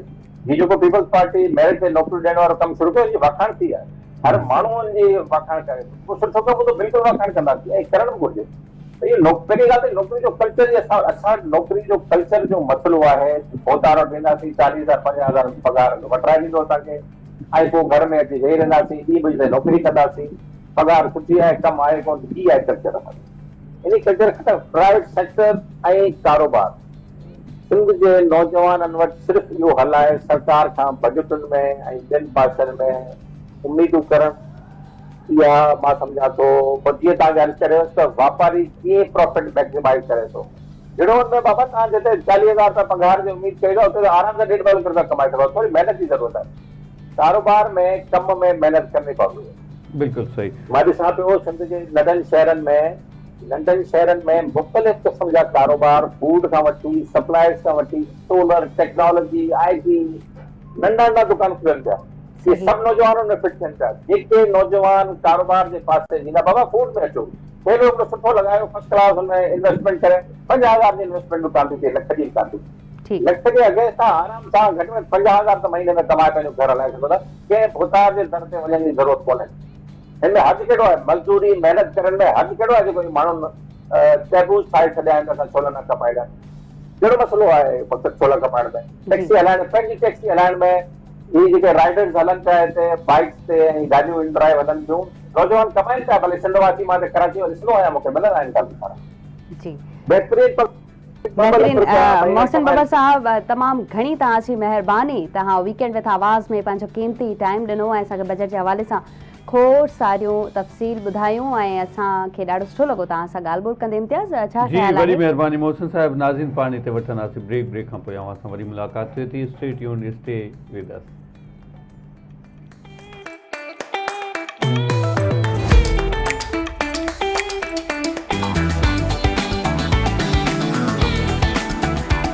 जी, वेलकम बैक नाज़रीन। हिकिड़ी नंढी साईअ खां पोइ अवां जी ख़िदमत में हाज़िर आहियूं। अमीं ॾिसो पिया आवाज़ TV जी ख़ूबसूरत स्क्रीन ते ख़ूबसूरत प्रोग्राम वीकेंड विद आवाज़। ऐं अव्हांखे ख़बर आहे त अॼुकल्ह गर्मी तमामु घणी वधी वई आहे। आऊं बशमूल सबा अबड़ो जे अवां सभिनी खे इल्तिमास करणु चाहींदुसि त हिन शदीद गर्मी जी लहर खां बचण जे लाइ अवां पंहिंजा जेके बि गैर ज़रूरी कम आहिनि उन्हनि खे मनसूख़ करे छॾियो, कुझु ॾींहंनि जे लाइ होल्ड करे छॾियो, या थधे मौसम में शाम जो अवी घर खां ॿाहिरि निकिरो। ज़रूरी कोन आहे त घर में ई वेठा हुजो। बिलख़ुसूस आऊं अव्हांखे इल्तिमास कंदुसि जेके अव्हांजे घर में ॿारड़ा आहिनि उन्हनि जो एहतियात करियो।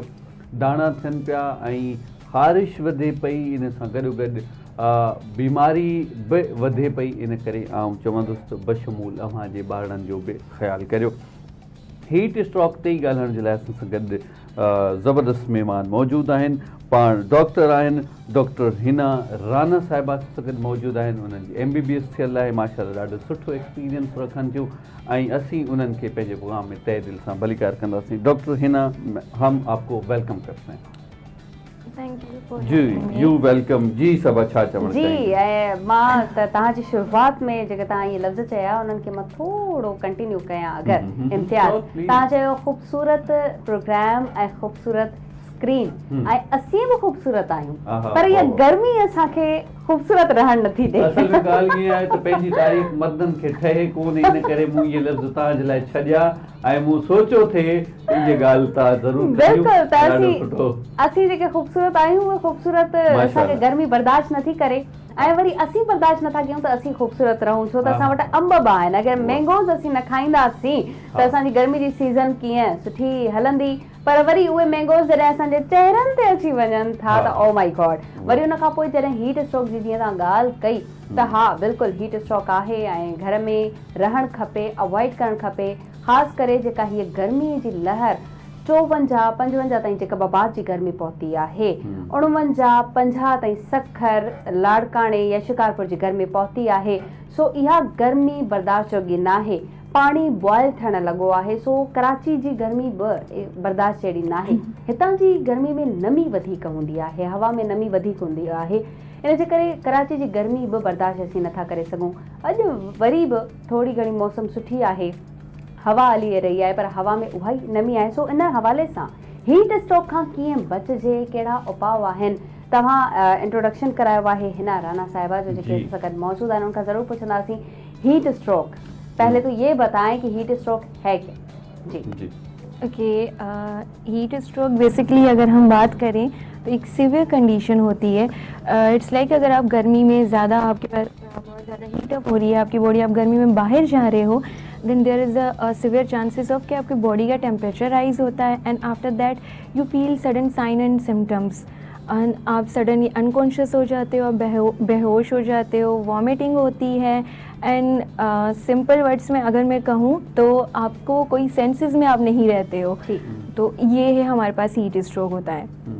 सही। अच्छा, आपने बोला कि हमारी बॉडी थोड़ा टेम्परेचर ज़्यादा गेन करने लगती है। Yeah. चलिए, ये तो सही बात है, लेकिन इससे बचा कैसे जा सकता है? जाहिर है हम 24 घंटे घर में तो नहीं बैठ सकते, एसी तो हर किसी के पास अवेलेबल नहीं है, तो क्या करना चाहिए, कैसे बचना चाहिए, कुछ एहतियाती तदाबीर?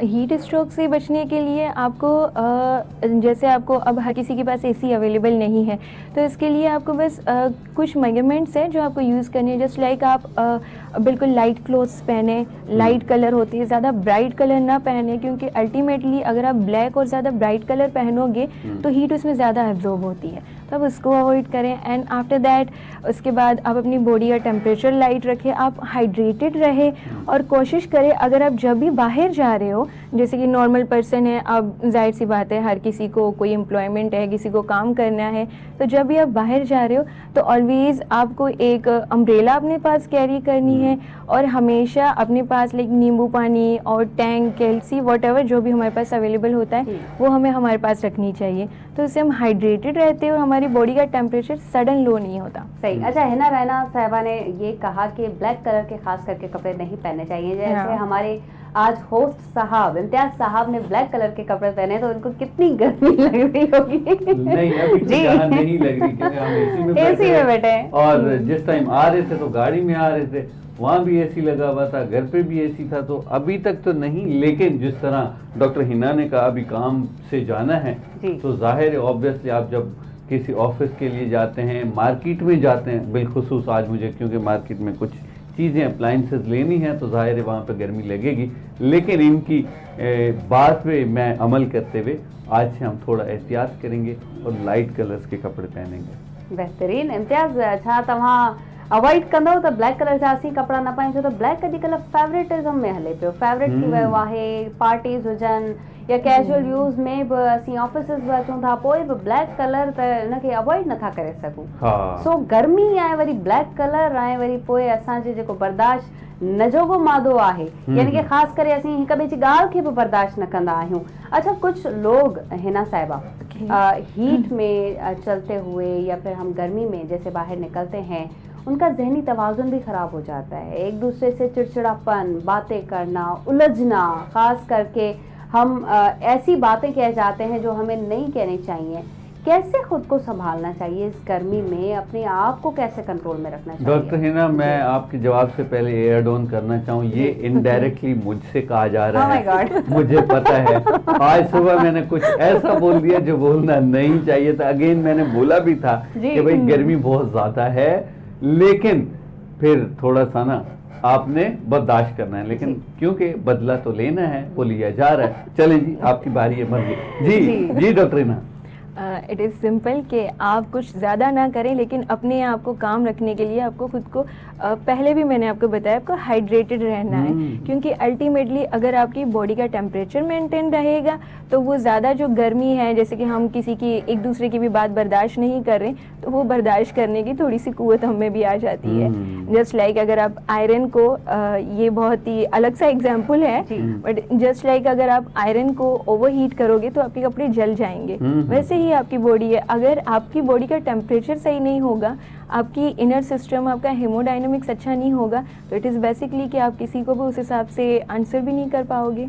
बिल्कुल ठीक है। अच्छा डॉक्टर हिना, यहाँ पे एक और बात आती है जो मैं समझता हूँ बड़ी इम्पोर्टेंट होती है। बच्चे ना तो वो पानी शौक से पीते हैं और ना ही वो चाहते हैं कि भाई टेक बात करें, लेकिन हमें उनको गर्मी से भी बचाना है। क्या तरीके हैं, जूसेस पिलाएं हम उनको, किस तरह एडिट करें? अच्छा, ये बड़ा अच्छा क्वेश्चन आपने पूछा है, क्योंकि बच्चे नॉर्मली पानी पीने से बहुत अवॉइड करते हैं, वो नहीं पीते हैं। तो इट इज़ बेटर कि बच्चों को ना आप कोई ना कोई फ्लेवर ऐड करोगे तो वो बहुत शौक से पीते हैं। जस्ट लाइक आपने सिंपल पानी में उनको नींबू पानी ऐड करके दे दिया, या आपके घर में लाइक मैंगोज़ है, आप बाहर से परचेज़ कर मतलब लाइक आप जो पैकेट वाले जूसेस परचेज़ कर रहे हो उससे बेहतर है आप खुद उनको बना के पिलाओ। फ्रेश जूसेस है तो वो बच्चे बहुत शौक से पीते और उनकी बॉडी भी हाइड्रेटेड हाइड्रेटेड ही रहती है। और जैसे कि अगर वो बात नहीं लेती, बच्चों का मोस्ट ऑफ द टाइम ये, आप उनको कोई रिवॉर्ड सिस्टम सिखाओगे वो आपकी हर बात मानेंगे। तो उस हिसाब से अगर आप उन्हें ट्रीट करोगे तो वो मान जाएंगे, बाकी तो और कुछ भी नहीं है। बस हाइड्रेटेड रहना बहुत ज़्यादा नेसेसरी होता है हम सब के लिए। बिल्कुल ठीक है। डॉक्टर हिना, एक और बात बताइए, जिस तरह हमने कहा कि हमने हाइड्रेट तो रहना है, गर्मी से बचने के लिए आप घर पे बैठे हैं, लेकिन क्योंकि जो मजदूर तबका है उनको बाहर जाना है, मजदूरी करनी है, क्या आप समझते हैं स्किन प्रोटेक्शन के लिए भी कुछ चीज़ें हम यूज़ कर सकते हैं जिससे गर्मी के असरात कम हो सकें? ऑब्वियसली गर्मी तो लगेगी। हाँ, ये है कि आप जो है जो बिल्कुल लूज कपड़े होते हैं, जो मजदूर तबका वगैरह जो भी बाहर जाते हैं काम करने, तो आप जो बहुत ज़्यादा लूज कपड़े होते हैं आप वो पहन सकते हो।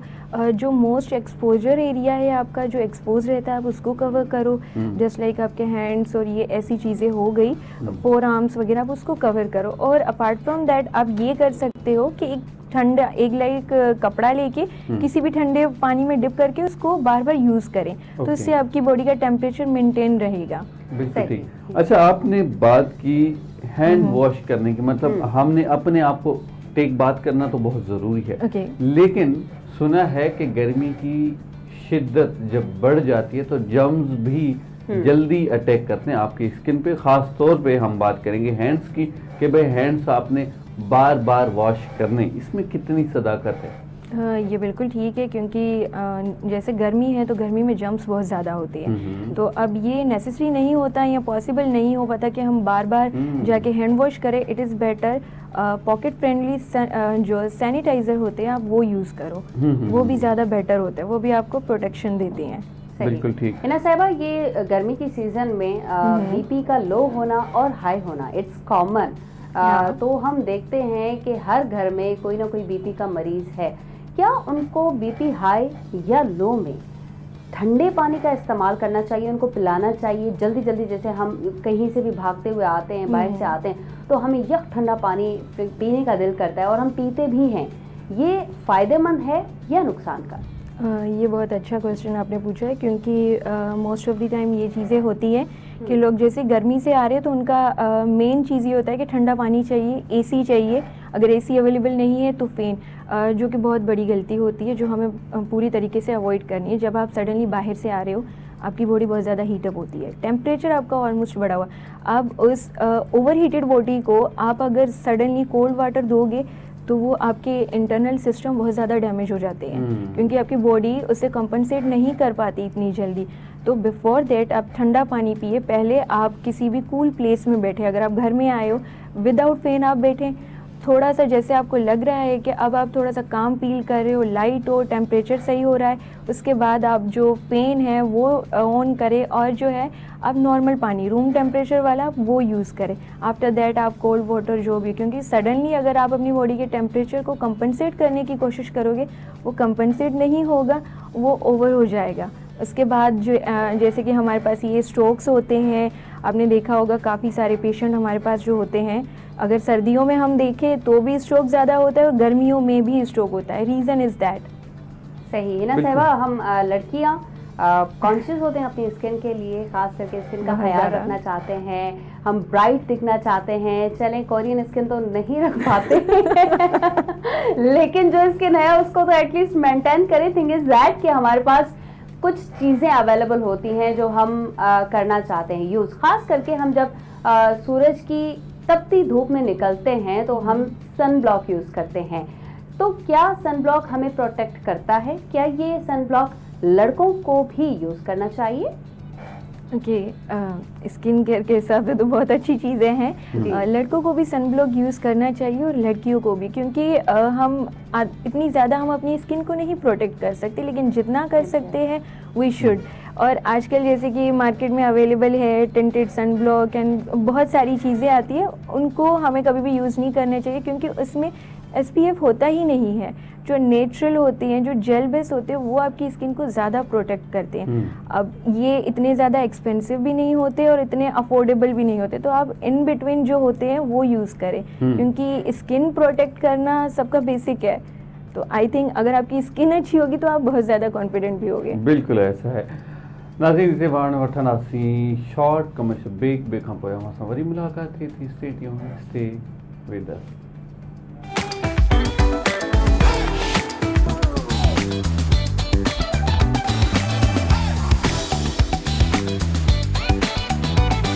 वेलकम बैक नाज़रीन, वीकेंड विथ आवाज़ प्रोग्राम तव्हां ॾिसी रहिया आहियो लाइव आवाज़ टीवी ते। असीं तव्हां सां गॾु आहियूं ऐं खोड़ सारियूं ॻाल्हियूं आहिनि ऐं खोड़ सारा मसला, बीमारियूं ऐं खोड़ सारा अहिड़ा टॉपिक्स आहिनि असां वटि जंहिंजा हल बि असीं ॻोल्हींदा आहियूं। सिर्फ़ु ॻाल्हियूं न कंदा आहियूं ऐं ॻाल्हियुनि खां पोइ असीं हल तलाश करण जी कोशिशि कंदा आहियूं।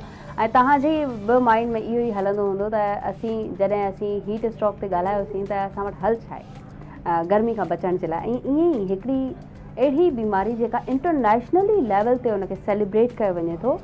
सेलिब्रेट करण जो मक़सदु इहो आहे त माण्हुनि में अवेयरनेस ॾियूं, माण्हुनि में अवेयरनेस पैदा कयूं त इहा बीमारी आया कीअं शुरू थी, किथां शुरू थी ऐं हिन वक़्तु उनजो क्राइटेरिया छा आहे, केतिरे हद ताईं उहा बीमारी ख़तरनाक थी सघे थी या वरी उनजो इलाज करे उनखे उते ई स्टॉप करे सघिजे थो। सो कहिड़ी बीमारी आहे इम्तियाज़ जंहिंजे बारे में हिन वक़्तु असीं ॻाल्हाईंदासीं? बिल्कुलु इहा वाकई बीमारी आहे, पर परेशान थियण जी का बि ॻाल्हि कोन आहे। इहा हल जोगी आहे, पर आउं चाहींदुसि इनखे थोरो पाण सस्पेंस में रखूं। ही ब्रेक जेको आहे सो पाण डॉक्टर हिना खां कुझु हाल अहिवाल वठूं, छाकाणि त ही पाण यंग आहिनि ऐं यंगस्टर्स खे ई थोरो गाइड करे वठूं। उन खां पोइ पाण उन ते ॻाल्हायूं अगरि तव्हांजी इजाज़त हुजे त। बिल्कुलु ईअं ओके आहे? ओके, बस ठीक है। तो डॉक्टर हिना खां पाण सवाल करनासी। डॉक्टर हिना, मुझे ये बताइए, आजकल मेरी अपनी ऑब्जर्वेशन है, ज़्यादा आप इसको बेहतर तरीके से समझा भी सकती हैं, बता भी सकती हैं, मेडिकल फील्ड में लोगों का इंटरेस्ट कम है। इसका क्या रीज़न है? क्या वाकई ये बात सच है? और ये सवाल आपसे इसलिए कर रहा हूँ क्योंकि आपने रिसेंट पास आउट किया है। प्लीज़। मेडिकल में लोगों का MBBS में लोगों का इंटरेस्ट कम है। आई डोंट थिंक सो, मैं ये नहीं कह सकती, क्योंकि अगर आप प्रीवियस कोटा के हिसाब से देखोगे तो हर दिन टेस्ट में बच्चे बहुत ज़्यादा बैठते हैं। लेकिन ये है कि जो पासिंग क्राइटेरिया वो इतना हाई हो गया है कि जस्ट लाइक पहले हर दूसरे इंसान को था कि उसको डॉक्टर बनना है, they are very interested about it. But right now जैसे कि अभी की कंडीशन है, जो मेरिट इतना हाई जा रहा है तो कोई उस चीज़ में आना नहीं चाहता, बिकॉज आफ्टर दैट आपको 5 साल और देने पड़ते हैं और उसमें भी आपको हाई मेरिट चाहिए होता है, फिर आपको फर्दर स्टडीज़ एंड ये बहुत ज़्यादा लॉन्ग प्रोसेस है। तो उस वजह से है कि आजकल यंगस्टर जैसे कि हम लोग कह लें, उनमें ये है कि कुछ भी हो अर्ली क्विक चीज़ें चाहिए उनको, जल्दी करो, जल्दी डिग्री मिले एंड देन जॉब, और क्विक सक्सेस हर किसी को पसंद है, बस वही चीज़ है। बट ये बहुत ज़्यादा पैशनेट फील्ड है कि आपको बहुत पेशेंटली काम करना पड़ता है। शॉर्टकट के चक्कर में हैं लोग जी। लेकिन मुझे लगता है जिस तरह आपने कहा कि भाई MBBS की डिग्री हासिल करने के बावजूद आप 2-3 साल तक इतनी कोई हैवी और स्ट्रॉन्ग इनकम की एक्सपेक्टेशंस नहीं रख सकते। अगर तो आपके नसीब बहुत अच्छे हैं तो माशाल्लाह बहुत अच्छा हो जाएगा, लेकिन आपको एक अच्छा डॉक्टर बनने के लिए स्पेशलाइजेशन की बहुत ज़रूरत होगी और उसके बाद आप जाके, इसका मतलब है थोड़ी सी स्ट्रगल है। अच्छा डॉक्टर, मुझे ये बताइए जी, यूनिवर्सिटीज़ का आजकल माहौल कैसा है? और बिलखुसूस आप क्योंकि फीमेल हैं तो मैं आपसे ये भी पूछूंगा, जो हॉस्टल्स का माहौल है कितना सेटिस्फैक्ट्री है? और आजकल जिस तरह सोशल मीडिया का ज़माना बहुत ज़्यादा बढ़ गया है, वल्गैरिटी बहुत ज़्यादा बढ़ गई है, तो लड़कियों के लिए सरवाइव करना भी उतना ही मुश्किल हो गया। क्या कहना चाहेंगे? ये आपने बहुत अच्छी चीज़ पूछी है। ये है कि आजकल आप किसी को भी देखोगे ना, इंस्टाग्राम पे हर किसी का अपना अपना एक ब्लॉगिंग साइट समथिंग कुछ ना कुछ बनी हुई है, और इसमें लाइक और शेयर के लोगों को इतना ज़्यादा होता है कि वो लिटरली बहुत ज़्यादा वल्गैरिटी हो जाती है। लेकिन अगर आप हॉस्टल्स का बात कर रहे हैं तो हॉस्टल्स बहुत ज़्यादा सेफ़ और सिक्योर होते हैं, गवर्नमेंट के हॉस्टल एज़ कम्पेयर टू अगर आप प्राइवेट ले रहे हो। क्योंकि मैं खुद एक हॉस्टल में रही हूँ, मैंने अपनी पूरे 7 साल एक हॉस्टल में दिए हैं। तो वहाँ पे हम जितना सेफ होते थे, जितनी ज़्यादा प्रोटेक्शन होती थी, लाइक हम कभी 2 साल में हम लोग को बाहर नहीं जाने देते थे, because according to them we are not allowed, because हम लोग 3rd ईयर में या 4th ईयर में जाते थे हॉस्पिटल। तो there is the only time कि हम बाहर जा सकते हैं, अपार्ट फ्रॉम दैट हम कभी भी नहीं जा सकते, क्योंकि ये उनकी protection and which is I think बहुत अच्छी है। अगर मैं अपने हॉस्टल की बात करूँ तो बहुत ज़्यादा अच्छी चीज़ें थी, और मोस्ट ऑफ द पेरेंट्स का भी यही होता है कि अगर आप नवाबशाह में रह रहे हो, लाइक पम्प्स में आप पढ़ रहे हो, तो ज़्यादा बेहतर है, वहाँ पे को नहीं है। और बाकी अगर आप हॉस्टल में देख रहे हो तो वहाँ पे आप 8 बजे निकल जाओ, 10 बजे निकल जाओ, कोई भी आपको कुछ नहीं कहेगा। ओके, तो ये चीज़ें हैं। अच्छा डॉक्टर हिना, यहाँ पे एक सवाल आता है जी जी कि आपने पास आउट किया, ओके, जाहिर है मुझे लगता है कि आप जब स्टडी कर रही होंगी तो आपके जहन में जो ख्यालात, तस्वुरात या जो एक एहसास का अंसर होगा वो एक अलग होगा, लेकिन जब आप हाउस जॉब करती हैं, लोगों के दुख तकलीफ़ें देखती हैं, उनकी बीमारियां देखती हैं, तो दिल में एक और एहसास का जज्बा, इंसानियत की खिदमत का जज्बा पैदा होता है। और आप जब खुद सेहतमंद होती हैं, आगे वाला मरीज़ सेहतमंद नहीं होता, तो अल्लाह ताला का शुक्र अदा करने का भी एक जज्बा पैदा होता है। इस तरह कुछ फीलिंग्स आती हैं, क्या कहना चाहेंगे? हाँ, ये बहुत ज़्यादा मिक्स्ड फीलिंग होती है, क्योंकि जब आप पढ़ते हो, स्टडी करते हो, तो चीज़ें बहुत डिफरेंट होती है। लेकिन जब आप इन पर्सन जाके पेशेंट को खुद ट्रीट कर रहे होते हो, और लिटरली सबसे बेस्ट फीलिंग वो होती है कि जब आप पेशेंट को ट्रीट कर रहे हो, वो ट्रीट होकर उसके बाद आपको दुआएं दे रहा है कि आपकी वजह से हम अच्छे हो गए, हम जल्दी घर जा रहे, तो वो एक नेक्स्ट लेवल की फीलिंग होती है।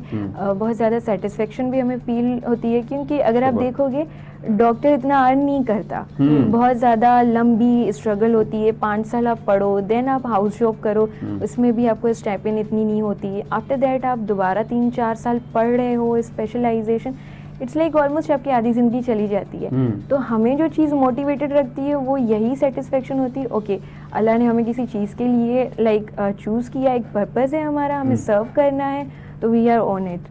उस वजह से हमें ये चीज़ें नहीं नज़र आती कि पे कम है। समटाइम्स होती है जब बजट का इशू होता है, बट अदरवाइज ऐसा कुछ भी नहीं अच्छा, होता। आपने कहा कि आधी जिंदगी तो पढ़ाई में गुजर जाती है, मैं कहती हूँ कि हमारी आधी जिंदगी कराची की ट्रैफिक में गुजर जाती है।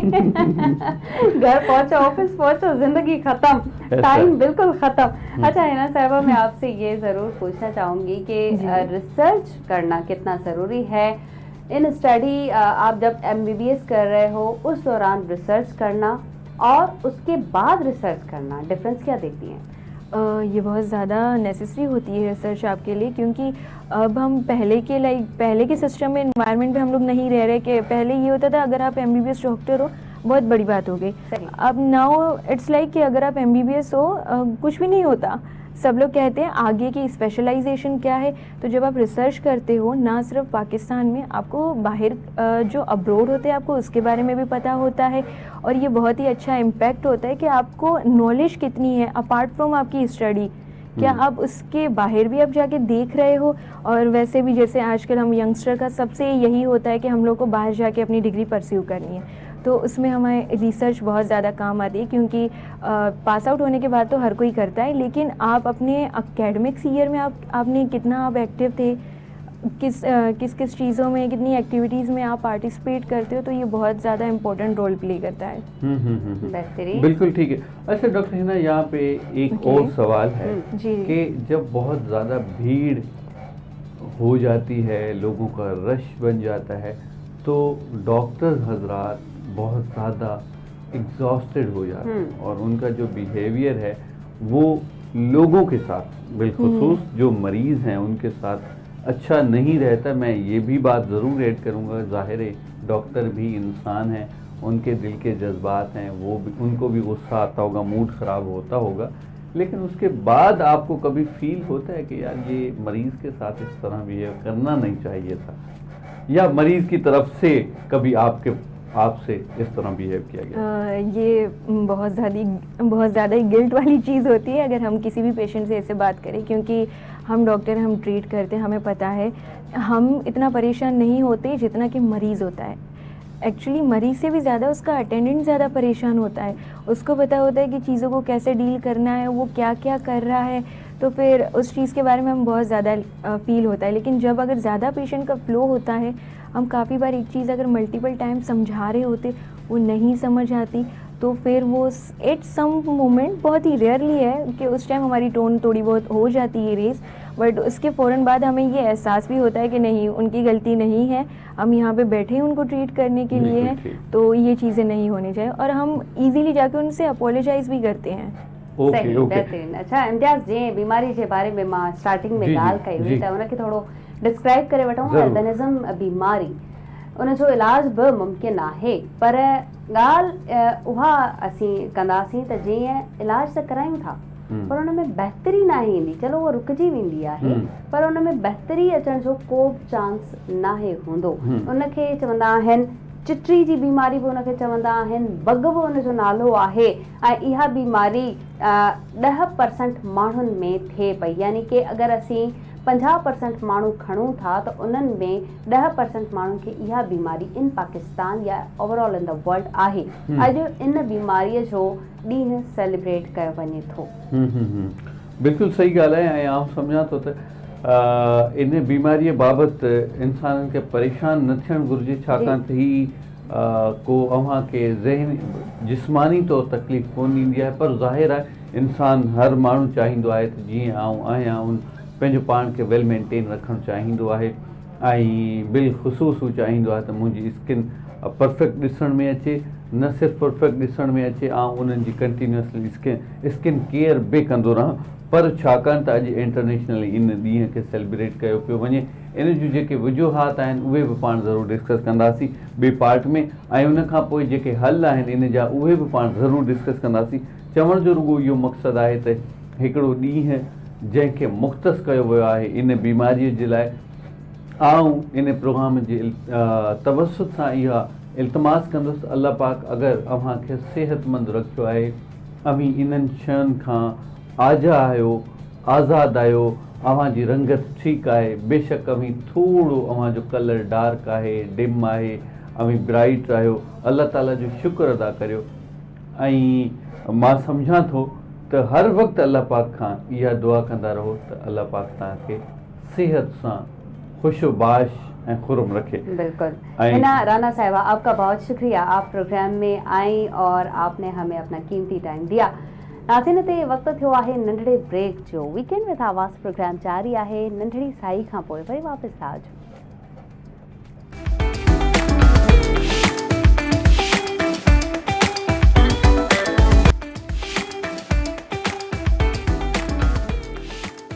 वेलकम बैक नाज़रीन, प्रोग्राम में हिकु ॿीहर भली कार।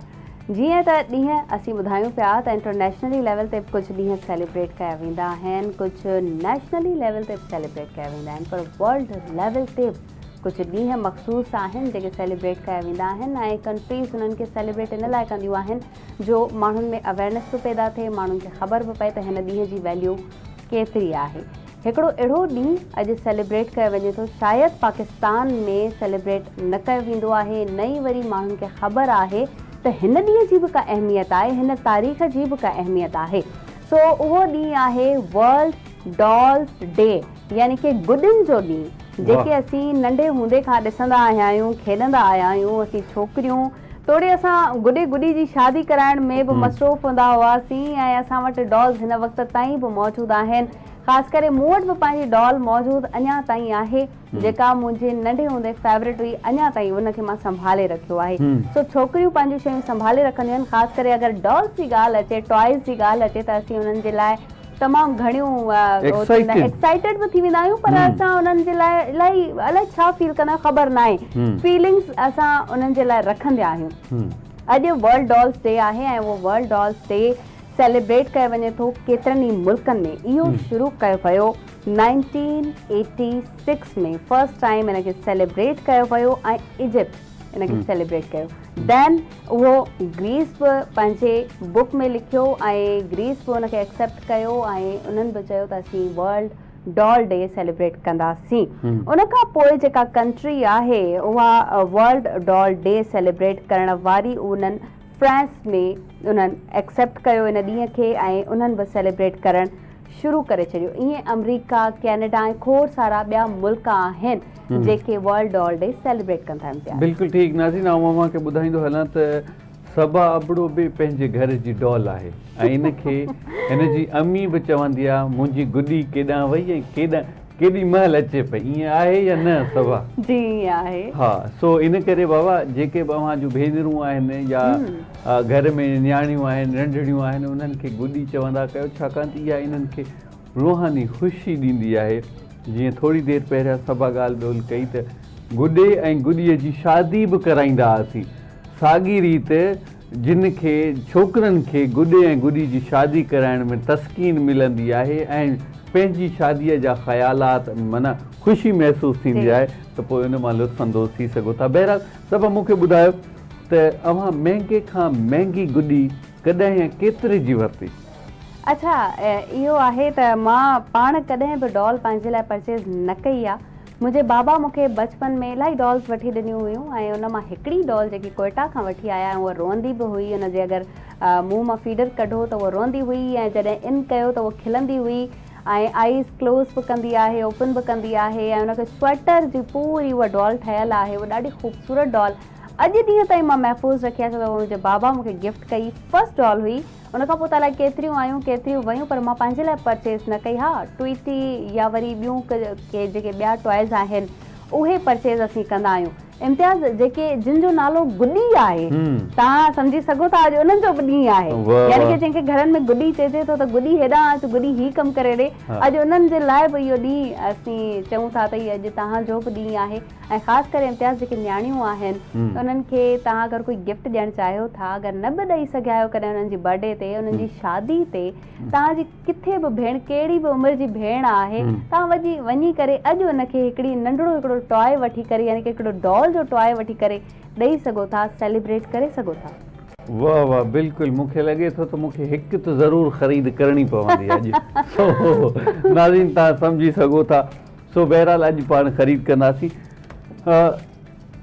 इन फैक्ट तव्हांखे हिकिड़ी ॿी वरी ॻाल्हि ॿुधायां त हीअ जेके गुॾियूं आहिनि, डॉल्स आहिनि, मटीरियलिस्टिक शयूं आहिनि, सभा तव्हां छा सम्झो थियूं? इन्हनि जे पुठियां हिकिड़ी कहाणी हुजे थी, हिकिड़े डिघो दर्द हुजे थो, तकलीफ़ हुजे थी या ख़ुशीअ जो ज़रियो हुजे थो, छा चवणु चाहींदियूं इन बाबति? बिल्कुलु सही था चओ, ख़ुशीअ जो ज़रियो। ऐं जॾहिं बि हिकिड़ी डॉल हथ में ईंदी आहे न छोकिरी जे, त उनजो फीलिंग्स चेंज थी वेंदियूं आहिनि, यानी कि उनखे पंहिंजी भेण बि सम्झंदी आहे, साथी बि सम्झंदी आहे, दोस्त बि सम्झंदी आहे। जीअं छोकिरनि खे ईद ते ख़र्ची मिलंदी आहे या कंहिंजी शादी या इवेंट हुजे थो, उन्हनि खे ख़र्ची मिलंदी आहे, फौरन सां वञी बैट बॉल वठंदा आहिनि। तव्हां नंढड़ा नंढड़ा ॿार ॾिसो, उहे छोकिरनि खे हमेशह हथ में बैट बॉल हूंदी ऐं छोकिरियूं हमेशह डॉल वठंदियूं आहिनि। सो डॉल प्रिफर कंदा आहियूं असीं वठण, ऐं का बि एज हुजे, औरत जी का बि एज हुजे, डॉल ॾिसी हिकिड़ी मुस्कुराहट अची वेंदी आहे चेहरे ते। अच्छा, तव्हांखे ख़बर आहे त कुझु ऑर्गेनाइज़ेशन्स इन हवाले सां कमु कनि थियूं, इंटरनेशनली लेवल ते कमु कनि थियूं, ऐं जॾहिं बि ही ॾींहुं अचे थो ख़ासि करे डॉल्स तयारु कराइनि थियूं ऐं ऑर्फन्स ॾांहुं वञनि थियूं ऐं उन्हनि यतीम खाननि में उन्हनि माण्हुनि ॾे, उन्हनि ॿारनि ॾे वञनि थियूं ऐं उन्हनि खे वञी करे अहिड़ा गिफ्ट्स ॾियनि थियूं, टॉयज़ ॾियनि थियूं जिन सां उन्हनि जी दिलि ख़ुशि थी वञे थी। इहो ॾींहुं सेलिब्रेट करण जो मक़सदु इहो आहे त कंहिंखे अकेलो न छॾियो, ख़ासि करे छोकिरियुनि खे अकेलो न छॾियो। जी बिल्कुलु ईअं आहे। आउं सम्झां थो त छोकिरियूं छाकाणि त हसास हुजनि थियूं, अलाह पाक उन्हनि खे नाज़ुक ठाहियो, औरत ज़ात हूअं बि नाज़ुक हुजे थी। ऐं हिकिड़ी वरी ॿी ॻाल्हि आहे त किन माण्हुनि जी ख़ुशियुनि में ख़ुशि थियणु ऐं उन्हनि जे ग़मनि में बराबरि जो शरीक थियणु, इहा बि इबादत आहे। ऐं हिकिड़ी ॿी ॻाल्हि बि अव्हांखे ॿुधाईंदो हलां त हीअ गुॾीअ जो ॾींहुं सेलिब्रेट करण जो मक़सदु इहो आहे त बाबा अव्हां जेके बि शयूं अलाह पाक हिते ख़लकियूं आहिनि उन्हनि जो हिकिड़ी क़दुरु आहे, क़ीमत आहे, उन्हनि जो हिकिड़ो को मक़सदु आहे। ऐं असीं हमेशह मटीरियलिस्टिक शयुनि मां पंहिंजो पाण खे ख़ुशि फील कंदा आहियूं। मोबाइल असांजो मटीरियलिस्टिक शइ आहे, पाण 10,000 वारो मोबाइल वठूं, अगरि तव्हांजी ज़रूरत मुताबिक़ सही थो हले त उहो ओके ज़बरदस्त हली वेंदो, पर उते ई तव्हां आईफोन वठंदो त तव्हांजी ख़ुशीअ जो लेवल ॿियो हूंदो। शइ साॻी आहे, अंदरूनी कैफ़ियत मटिजी वई। साॻी रीति उहे छोकिरियूं जेके ज़िंदगी में पंहिंजो पाण खे तनहा महसूसु कंदियूं आहिनि, उहे छोकिरा जेके हमेशह चाहींदा आहिनि त असीं अकेला आहियूं त पोइ सुठा मोबाइल वठंदा, सुठा जी। हिकिड़ो LED वठी छॾींदा त असीं ड्रामा वेठा ॾिसूं, गेम्स खेॾूं। गेम्स खेॾूं जी। त पोइ मतिलबु हर माण्हू जी अलॻि कैफ़ियत, अलॻि चॉइस आहे, साॻी रीति साॻियाई माण्हू मुख़्तलिफ़ शयुनि खे पसंदि कंदा आहिनि। बहरहाल अॼु जो ॾींहुं ॾाढो ज़बरदस्त रहियो, रहंदो बि, छाकाणि त शुरूआति थी चुकी आहे, सेलिब्रेशन्स मुख़्तलिफ़ इंडस्ट्रीज़ में थी चुकिया आहिनि। ऐं मज़े जी अव्हांखे ॻाल्हि ॿुधाईंदो हलां, मुख़्तलिफ़ कॉर्पोरेट सेक्टर में इहो ॾींहुं पिणु मल्हायो वेंदो आहे। जी। उन जी सिर्फ़ु वजह इहा हूंदी आहे त विमेन एम्पावरमेंट खे वधाइणो आहे, उन्हनि खे बराबरीअ में आणणो आहे ताकी हू पंहिंजो पाण खे कॾहिं बि अकेलियूं महसूसु न कनि। छा चवणु चाहींदियूं? बहितरीन। सम्झां थो न चाहींदे पाण खे नाज़रीन दोस्तो कॾहिं कॾहिं ज़बान अटकी पवंदी जी। आहे, स्लिप थी पवंदी आहे, इन करे इन शइ खे अव्हां इग्नोर कंदा करियो। नाज़रीन न चाहींदे अव्हां खां वठंदासीं मोकिलाणी ऐं इजाज़त इन उमेद सां त जिते बि हूंदो ख़ुशबाश हूंदो, पंहिंजो रखंदो तमामु घणो सारो ख़्यालु। Over to you miss Saba please. जी, त बसि तव्हां इजाज़त वठो ऐं इजाज़त वठणी आहे ऐं असां अगरि वेंदासीं त सुभाणे जे प्रोग्राम जी तयारी करे तव्हांजे साम्हूं बि अचिणो आहे, सो हुनजे करे असांखे बि खपे टाइम। ऐं हीअ जेके ख़ूबसूरत ॾींहं आहिनि उन्हनि खे सेलिब्रेट कयो। जंहिंखे परचाइणो आहे पंहिंजी भेण खे, पंहिंजी धीउ खे, पंहिंजे दोस्त खे, त हुनखे डॉल ज़रूरु ॾींदो अॼु, त तव्हां सां हू परची पवंदी। ख़ैर, ॾींदा सबा अबड़ो खे इजाज़त ऐं मूंसां गॾोगॾु मूंखे विसारीनि थियूं सबा अबड़ो, पर आऊं आहियां इम्तियाज़ अहसन। अल्लाह हाफ़िज़। अल्लाह हाफ़िज़।